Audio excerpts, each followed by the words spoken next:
just transported this prisoner Yeah. safe from here to New York City. There wasn't that much fire. There wasn't any fire. It wasn't even that fire. And I went down there and reported to the colonel, and he pulled out a pistol and sidearms on it. He said, put these on. He says, if that's not listen, we should shoot him. Kill some of this. I just took quiet. We got that train. Worked on safe from here to Canada. And I said, the guy, I had handcuffs on and I put them on him. I said, well, you ought to say something there, young fella. Well, hey, young is, we're both the same age about. If I take those handcuffs out. Are you going to take these with you? No. I think those handcuffs off, you're promising that to give me a hard time. Yeah, sure, he just had that kind of over about me, buddy. He said, I'm going to go to prison for 5 to 20 years. He says, you're going to get shot or something. I think I'm better off than you are. So I took the handcuffs off. You stop just like you go from there to Geneva, you stop. The trains, they done these are just like that. Stop every 10 minutes, you stop. You stop them. I get a couple of cans of beer, bring it out to them, give them some beer. We spent probably 4 or 5 hours together, just going a short way. We head over to they had a piece in the newspaper after the war about American prison, how terrible it was, how they treated prisoners so bad, and it was considered one of the worst prisons there was ever had.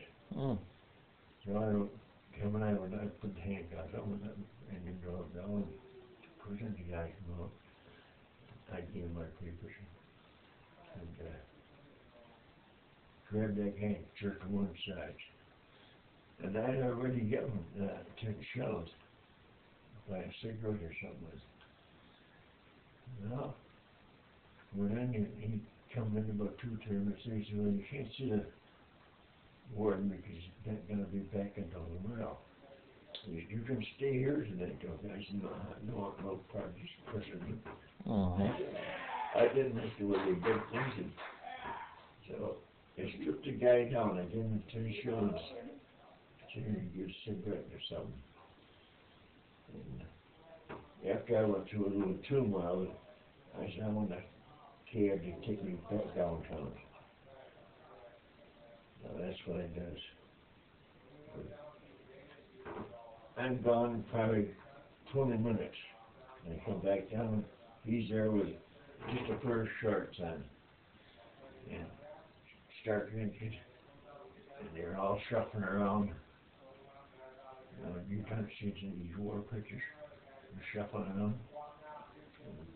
I sneaked over and said, well, what did you do? It is a son of a bitch that stole them. They're tough outfit. Well, the guy even made that tell you something, Senator. We in the Cuban prisons are, we don't know, but nobody shoots on us. Once you get in there, you've got it. And that China boy there, he said to me, you know, you feel sorry for me. He says, I'm going to go to prison for 5 to 10 years, and then get out. You'll probably get killed. That's more off than you are. The common sense, you know. So, that was a tough person. Where was he from? Where'd you say he was from? He was from Philadelphia. Oh, Philadelphia, was he? He said, it wasn't just me, Sergeant Brady, is that they had me for raping a Red Cross worker. The goddamn I've been screwing her for the last 2 years. And they got caught, so she started screaming. And it was a house too. That was been going on for months. He's one of these sharp Italian boys you see around Central Lodge, Geneva. And he said, God, I've been children for months. And they come in, she spotted them coming, so she started, fight. Mm-hmm. That's how she got. Was she married or something, or her husband caught her, or what? Huh? Was she married and her husband caught her or something, or what? Was she married? Yeah. I don't know. Who the hell did? Yeah. But the last time I seen him was when he walked around with a pair of shorts and a stranger on his ankles. Mm. Was that the same place where you ran into your brother Tom, where he was in the brig? No, that was a different deal. Mm-hmm. I seen Tommy.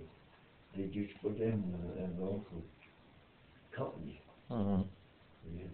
He stuck him in there for overnight. And what were you doing down there? Well, here's the guy took this container boat over to this person. Oh, so that's where you picked him up, was where your brother Tom was? Hey, you couldn't get off the train because it's south here. Mm-hmm. We weren't allowed to sit right there in the river. So I just took my band off and put it in my pocket. What's that, the MP band? Yeah. Oh. You know, the guys that stop putting your back on, I said, well, just throw it back, I just transport it for her. Yeah. Okay, get out there. So they got down where Tommy was, and I did the same thing, the guys should have been down there, put me back on.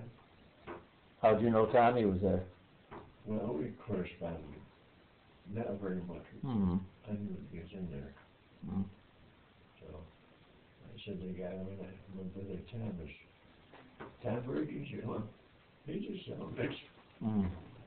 He said, we live in the focus. Mm-hmm. And we two or three other guys getting up into an expert downturns. Mm-hmm. And can I see him? Yeah, sure. So can I get him on some? So I went and seen Tommy. I heard Tommy started had the saints. Just couldn't travel. He wasn't crying, but he just felt so bad, you know. Mm-hmm. You put your phone over to see me. I said, geez, I didn't come around, I thought maybe we wrote. And he said to them, one of the guys, get a hold of Captain Self and tell him that my brother's situation, he hasn't seen him in 4 or 5 years. The answer's about 2 years.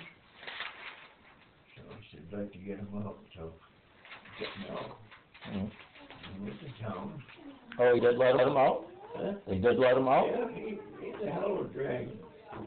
We had trouble with because he was drinking, but he Mm-hmm. had a good name. Like, he formed the 1930 for the first baseball you need to watch. And he also organized umpires. So he had a pretty good name that way. This is while he was in the Army, you mean? While he was in the Army? Oh, yeah, he's true in there. Oh, yeah. So, And what division was he in? What outfit? Ninth what? 9th Division. 9th Division? Yeah. He did a pretty good job. He did Jeep and made him come into the guy's headquarters, and you sort them out the different regiments. And Tad's job was to take, he had never had the hunters walk out there, but he'd take them down to the regiment and hand them off to the local regiment.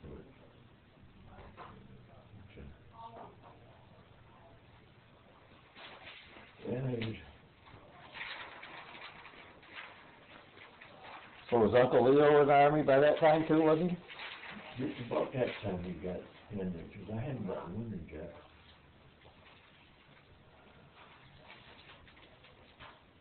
So your mother had 3 boys in the Army at the same time? Huh? Your mother had 3 boys in the Army at the same time?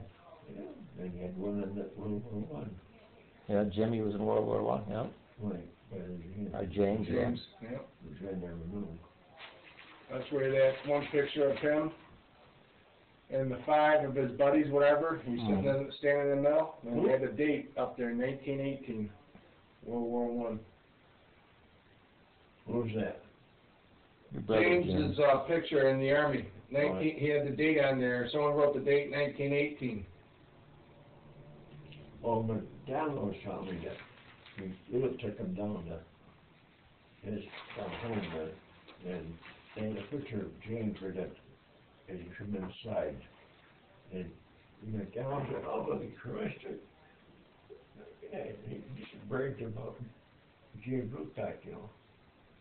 And he just made a hit with my mother. Oh, yeah? And, boy, there's 100% man. Yeah.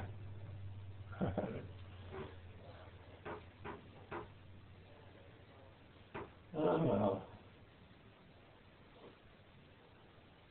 When I got out of that day, I took Tommy out that night, 2 or 3 of his friends.